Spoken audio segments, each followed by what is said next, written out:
नमस्कार साथियों, स्वागत है आपका इंडियाज ग्लोबल लेंस पे। मैं हूं जेपी शुक्ला और आज हम डिस्कशन करेंगे कि दुनिया भर में कैसे दक्षिणपंथी विचारधारा बढ़ रही है। तो देखो, जब हमारी सभ्यता आगे बढ़ी तो लोगों के अंदर विचार आने शुरू हुए। जब हम सिविलाइज हुए तो जीवन जीने के बहुत सारे तरीके विकसित हुए, जिसमें तरीके बढ़ते बढ़ते एक तरह से आइडियोलॉजिकल स्पेक्ट्रम बना और उसी स्पेक्ट्रम में लेफ्ट और राइट विंग के एक तरह से आइडियोलॉजीज बने। सबसे पहले फ्रांस में माना जाता है कि संसद में जो बाएं पक्ष के लोग थे उनको लेफ्ट विंग आइडियोलॉजी वाला कहा गया, और दक्षिण पंथ के जो लोग थे या फिर राइट साइड में जो लोग बैठे थे उनको दक्षिणपंथी विचारधारा का लोग कहा गया। अंतर क्या था? जो दक्षिण पंथ है उसमें राष्ट्रवाद प्रमुख है और जो वाम पंथ है उसमें समाजवाद प्रमुख है। ये मूलतः अंतर है। इसके अतिरिक्त इसमें भी ये देखो तो फार राइट होता है, फार लेफ्ट होता है, फासिज्म होता है, कम्युनिज्म होता है। इन सारे विषयों पर हम बात करेंगे। साथ ही साथ अगर आप नए हैं तो सबसे पहले आपको YouTube पे हमारा जो चैनल है इंडियाज ग्लोबल लेंस, जिसमें हम आपको हमेशा डिफेंस के अपडेट्स, अंतरराष्ट्रीय संबंधों के अपडेट्स, करंट अफेयर्स के अपडेट्स और दुनिया भर में जो चीजें हो रही हैं और हमारा स्पेक्ट्रम क्या है उसमें हम अपने नजरिए से कैसे देख सकते हैं एज एन इंडियन, उन सभी चीजों को हम बताते हैं। तो आप हमें एनकरेज कर सकते हैं, हमें सपोर्ट कर सकते हैं, बस एक सिंपल से सब्सक्राइब से और बेल आइकन प्रेस करके। स्टार्ट करेंगे। तो टॉपिक क्या है आज का? जो डिस्कशन का टॉपिक है, राइट विंग पॉलिटिकल पार्टीज का दुनिया भर के देशों में क्यों उदय हो रहा है, खास तौर पे पश्चिमी यूरोप में और पश्चिमी दुनिया में। तो देखो, तो रिसेंटली क्या हुआ कि दुनिया में जितनी भी अर्थव्यवस्थाएं हैं, सबसे ज्यादा विकसित अर्थव्यवस्था अमेरिका की मानी जाती है। सबसे ज्यादा इनके पास पैसे हैं और इनकी इकोनॉमी जो है लगभग $25 ट्रिलियन की इकोनॉमी है। इसके बाद चाइना, फिर जापान, फिर जर्मनी और फिर भारत का नंबर आता है। तो भारत से बड़ी अर्थव्यवस्था जर्मनी की मानी जाती है और यूरोप की सबसे बड़ी अर्थव्यवस्था मानी जाती है जर्मनी की। यूरोप का इंजन जर्मनी को कहा जाता है। हालिया वहां पे क्या हुआ कि जर्मनी में चुनाव में, अब चुनाव में क्या होता है कि ऐसे दो पार्टीज लड़ती है। हमारे यहाँ मान लो कांग्रेस है, उसको सेंटर टू लेफ्ट कहा जाता है, और भारतीय जनता पार्टी है जिसको सेंटर टू राइट कहा जाता है। दोनों मतलब मेन पार्टीज है जिनकी सरकार होती है यूजुअली। दोनों में जब आइडियोलॉजिकल एक तरह से वार होती है, वार इन द सेंस की बैटल ग्राउंड वोटर वाले सेगमेंट में, तो या तो आपको वोटर एक पार्टी को चुनता है, बीजेपी की सरकार बनती है, या फिर जिसको आप एनडीए की गवर्नमेंट कहते हैं, और अगर कांग्रेस अलाइंड जो ग्रुप है उनकी सरकार बनती है तो यूपीए गवर्नमेंट कहते हैं। सेम सिस्टम वहां पे भी है कि जो लेफ्ट विंग पार्टीज हैं और जो राइट विंग पार्टीज हैं, जर्मनी में दो टाइप की पार्टीज हैं। लेकिन रिसेंटली क्या हुआ कि वहां पे एक फार राइट पार्टी है, इसका नाम है एएफडी, अल्टरनेटिव फॉर जर्मनी। अब ये बोला जाता है कि इस पार्टी को नियो नाजी विचारधारा है। अब हम सभी ने सुना है कि दुनिया में सबसे खतरनाक अगर कोई डिक्टेटर हुआ है तो जर्मनी का तानाशाह हिटलर हुआ है। उसकी वजह से दो विश्व युद्ध हुए। पहले में तो उसने पार्टिसिपेट किया, पहले में तो उसने कराया नहीं, लेकिन उसने एक्टिवली पार्टिसिपेट किया। सेकंड का होल सोल रीजन हिटलर को माना जाता है, और दुनिया भर में इतनी सारी तबाही हुई, लाखों करोड़ लोगों की मौत हुई, उसका जिम्मेदार भी उसको माना जाता है। तो जो वैसी विचारधारा के लोग हैं, नियो नाजीज जिनको बोला जाता है, एएफडी अल्टरनेटिव फॉर जर्मनी, उनको एक सिग्निफिकेंट इंक्रीज मिला है, एक पॉपुलिस्ट एक तरह से मेजॉरिटी मिली है उनको जर्मनी में। रीजन क्या है कि जैसे अभी देखो तो पूरी दुनिया में जो भी यूरोपियन कंट्रीज हैं, जब मिडिल ईस्ट में क्राइसिस हुआ या फिर जो अरब स्प्रिंग हुई, तो उस टाइम पे बहुत सारे देशों में सरकारें बदली, जंग हुई, और हिंसा के माहौल में बहुत सारे लोग यूरोप की तरफ अग्रसर हुए। और जर्मनी एक ऐसा देश था जिसने क्या किया कि ओपन आर्म्स पे स्वागत किया लोगों का कि भैया आप हमारे यहाँ आओ, बिल्कुल कोई दिक्कत नहीं, आपके यहाँ दिक्कत हो रही है, आप हमारे यहाँ आराम से रह सकते हो। इन्होंने ओपन आर्म से इलीगल इमिग्रेंट्स ना कहो तो इमिग्रेंट्स को लिया, ठीक है। वैसे तो लीगली नहीं थे, इलीगली समझो एक तरीके से, क्योंकि अपने यहाँ से लीगली कागज वागज पासपोर्ट वासपोर्ट लेके तो गए नहीं थे, वो टर्की मोरक्को के थ्रू अपन चले गए थे। तो ऐसे लोगों को उन्होंने पहले तो भर लिया, इकट्ठा कर लिया। अब उनके जब रिसोर्सेज पे प्रेशर पड़ रहा है, उनकी अर्थव्यवस्था सिग्निफिकेंटली ग्रो नहीं कर पा रही है, वैसी परफॉर्मेंस नहीं हो पा रही जैसे इंडस्ट्रियलाइजेशन के टाइम पे या फिर इनिशियल फेजेस में 70s 80s में हुआ था जर्मनी के साथ, वैसे सिस्टम नहीं हो पा रही है। तो अब उनके रिसोर्सेज पे प्रेशर पड़ रहा है। अब जब प्रेशर पड़ेगा तो भाई सबको तो आप सब कुछ दे नहीं पाओगे। तो जो वहां पे राइट विंग विचारधारा है, जो राष्ट्रवाद की विचारधारा है, वो बढ़ेगी। यही कारण है कि पिछले चुनाव में जिस एएफडी पार्टी को सिर्फ 10% वोट मिले थे, इसी चुनाव में अभी 25 में इसी लास्ट 24 फरवरी को इसके नतीजे आए, जिसमें उनको 20% से अबव एक तरह से वोट मिला। और 150 के अप्रॉक्स उन्होंने सीटें जीती।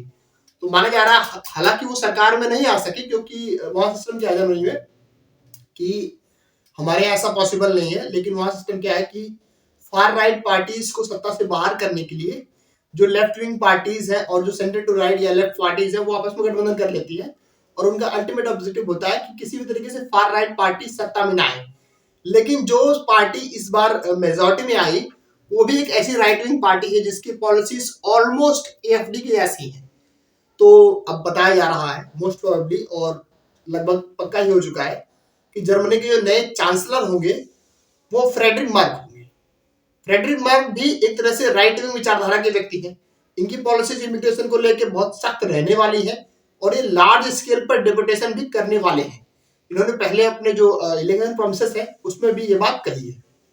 इससे होगा क्या कि चूंकि इमिग्रेशन सबसे ज्यादा जर्मनी में हुआ है तो डिपोटेशन भी सबसे ज्यादा जर्मनी से ही होगा। और बहुत लोग जो सपने सोच रहे थे मिडिल ईस्ट के लोग कि हम जर्मनी में जाएंगे, फ्रांस में जाएंगे, वहां पे उनको सामना करना पड़ सकता है, बहुत सारी रिस्ट्रिक्शंस का पाबंदी होगा। अब देखो ये तो एक जर्मनी की बात हो गई, लेकिन ये जर्मनी तक सीमित नहीं है। फ्रांस में मरीन ले पेन की पार्टी काफी सिग्निफिकेंटली इंप्रूव कर रही है और बताया जा रहा है कि फ्रांस में भी अगले चुनाव में दक्षिणपंथी विचारधारा की सरकार बन सकती है। यही नहीं, नेदरलैंड्स में अभी देखो तो जो राइट विंग पार्टीज है, गियर्ट विल्डर्स की पार्टी वो सत्ता में है। अब गियर्ट विल्डर्स इतने बड़े दक्षिणपंथी माने जाते हैं कि मुस्लिमों को सीधे कहते हैं कि यूरोप से भगा। उन्होंने सीधे कहा कि मेरी सत्ता अगर होती, हालांकि वो सत्ता में नहीं बन पाए क्योंकि कोलिशन गवर्नमेंट है, उनको पीएम नहीं बन पाए।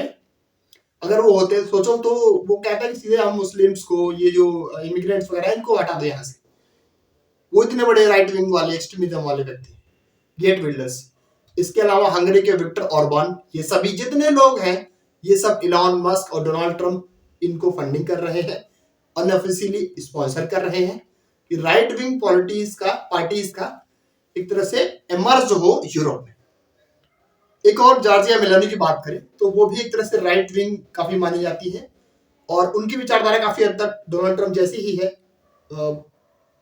इमिग्रेंट्स को लेके, जॉब सिक्योरिटी के लेके या फिर नेशनलिस्टिक पॉलिसीज को लेके, इकोनॉमी को लेके सारी विचारधाराएं उनकी मैच करती है और इनफैक्ट वो तो फ्रेंड भी है इलॉन मस्क की। अब देखो रिसेंटली क्या हुआ कि यूक्रेन से रसिया की जंग चल रही थी, उसकी तीसरी वर्ष की थी, तो बहुत सारे लोग यूक्रेन के सपोर्ट में ट्वीट कर रहे थे।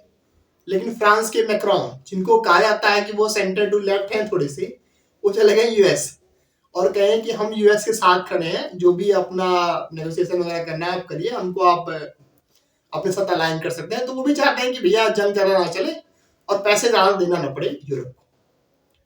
तो यूरोप अगर अमेरिका साथ छोड़ देता है यूक्रेन का तो यूरोप अकेले कुछ भी नहीं कर सकता है रशिया के खिलाफ, क्योंकि रशियन आर्मी बहुत स्ट्रांग है यूरोप के कंपैरिजन में। सिर्फ अमेरिका ही इनको बचाए हुए है। साथ ही साथ जो नेटो का एक तरह से ऑब्सेशन है यूक्रेन का, जिसकी वजह से जंग हुई है यूक्रेन और रशिया के बीच में, इसको भी छोड़ने के लिए डोनाल्ड ट्रंप ने इनको कहा कि भैया अगर आप ऑब्सेशन छोड़ते हो और आप सिग्निफिकेंट तरीके से शांतिपूर्वक रहते हो तो आपके जो इलाके उन्होंने जीते हैं उस पर हम नेगोशिएट करके कुछ आपको दिला भी सकते हैं। लेकिन जो आपका ऑब्सेशन है जो नेटो को लेके है, उसकी वजह से आपको काफी दिक्कतें सामने हो सकती है। और देखो तो राइट विंग का एक और सबसे बड़ा एग्जांपल यूएस में, डोनाल्ड ट्रंप की पावर में आए, उन्होंने सारे जितने भी इलीगल इमिग्रेंट्स हैं सबको डिपोर्ट करना स्टार्ट कर दिया। भारत में 3-4 प्लेन आ चुके हैं ऑलरेडी, अमृतसर में, गुजरात के बहुत सारे लोग डिपोर्ट हो चुके हैं। साउथ अमेरिकन कंट्रीज में देखो तो मैक्सिको के बाद जो ग्वाटेमाला, होंडुरास, ये सब जो इधर सेंट्रल अमेरिकन कंट्रीज हैं, ये कोलंबिया, पेरू, चिले, बोलीविया, ये सब जितने हैं, इन सभी के जितने भी लीगल इमिग्रेंट्स हैं इन सभी को रोका जा रहा है, इनको अपने देश डिपोर्ट किया जा रहा है। जो मना कर रहा है उसके ऊपर सीधे से सेंसस लगाए जा रहे हैं और एक तरह से बहुत हार्श स्टांस लिया जा रहा है।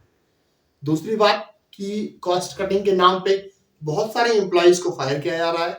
यूएसएड का रिसेंट एग्जांपल क्या है कि उनके 2000 के अप्रॉक्स एम्प्लॉइज को फायर कर दिया गया और बाकी जितने बचे थे उनको कहा गया तो छुट्टी चले जाओ।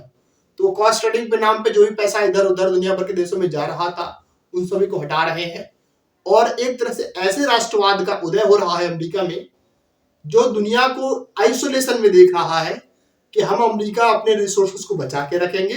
हम अनावश्यक जो पैसा वेस्ट कर देते अपना जो वैभव बनाने के लिए, अपना जो भौकाल बनाने के लिए पैसा लगा रहे थे इधर उधर, अब नहीं लगाएंगे, क्योंकि हमने कम्पीट करना है चाइना से। हमारा कंपटीशन अब रसिया या कोई ऐसा देश नहीं है लेफ्ट विंग आइडियोलॉजी का। अब हमारा सीधे सीधे कंपटीशन चाइना से है, जो लेफ्ट विंग आइडियोलॉजी छोड़ के पूरा कमर्शलाइज हो चुका है। उसका सीधा फंडा अमेरिका को उसने हराना है। मिलिट्री पावर में, इकोनॉमिक पावर में, हर तरीके से वो ओवर पावर करना चाहता है। उस एम्बिशन को ओवर पावर करने के लिए यूएस प्रयास करेगा कि इंडिया को भी थोड़ा सा एम्पावर करे, क्योंकि लाइक माइंडेड इंडिविजुअल दोनों देशों में सत्ता में है। भारत में भी राइट विंग की गवर्नमेंट है, नेशनलिस्टिक गवर्नमेंट है। हमारी पॉलिसीज इकोनॉमी को प्रोटेक्ट करने की है, लोगों के हितों के संरक्षण की है, जॉब्स के संरक्षण की है, और उनकी पॉलिसीज भी जॉब्स के, लोगों के और देश के इंटरेस्ट को सिक्योर करने की है। तो अब देखना है किस प्रकार से इन विचारधाराओं के उदय से दुनिया भर को लाभ होता है, या फिर से कोई हिटलर यूरोप में खड़ा होता है जो एक और विश्व युद्ध की आहट लेके आ सकता है। आप कमेंट बॉक्स में अपने विचार दे सकते हैं कि दक्षिण पंथ की विचारधारा से दुनिया को क्या नुकसान हो सकता है या क्या लाभ हो सकता है। हम आपके विचारों का स्वागत करेंगे। तो अगर आपको हमारा कंटेंट बेहतर लगा है तो यूट्यूब पे आपको इंडियाज ग्लोबल लेंस को सब्सक्राइब करना है, और जो भी साथी आपके साथ पढ़ाई करते हैं या दोस्त यार भी हैं तो उनसे वीडियो शेयर करो, ताकि उनको भी थोड़ी जानकारी और हो सके।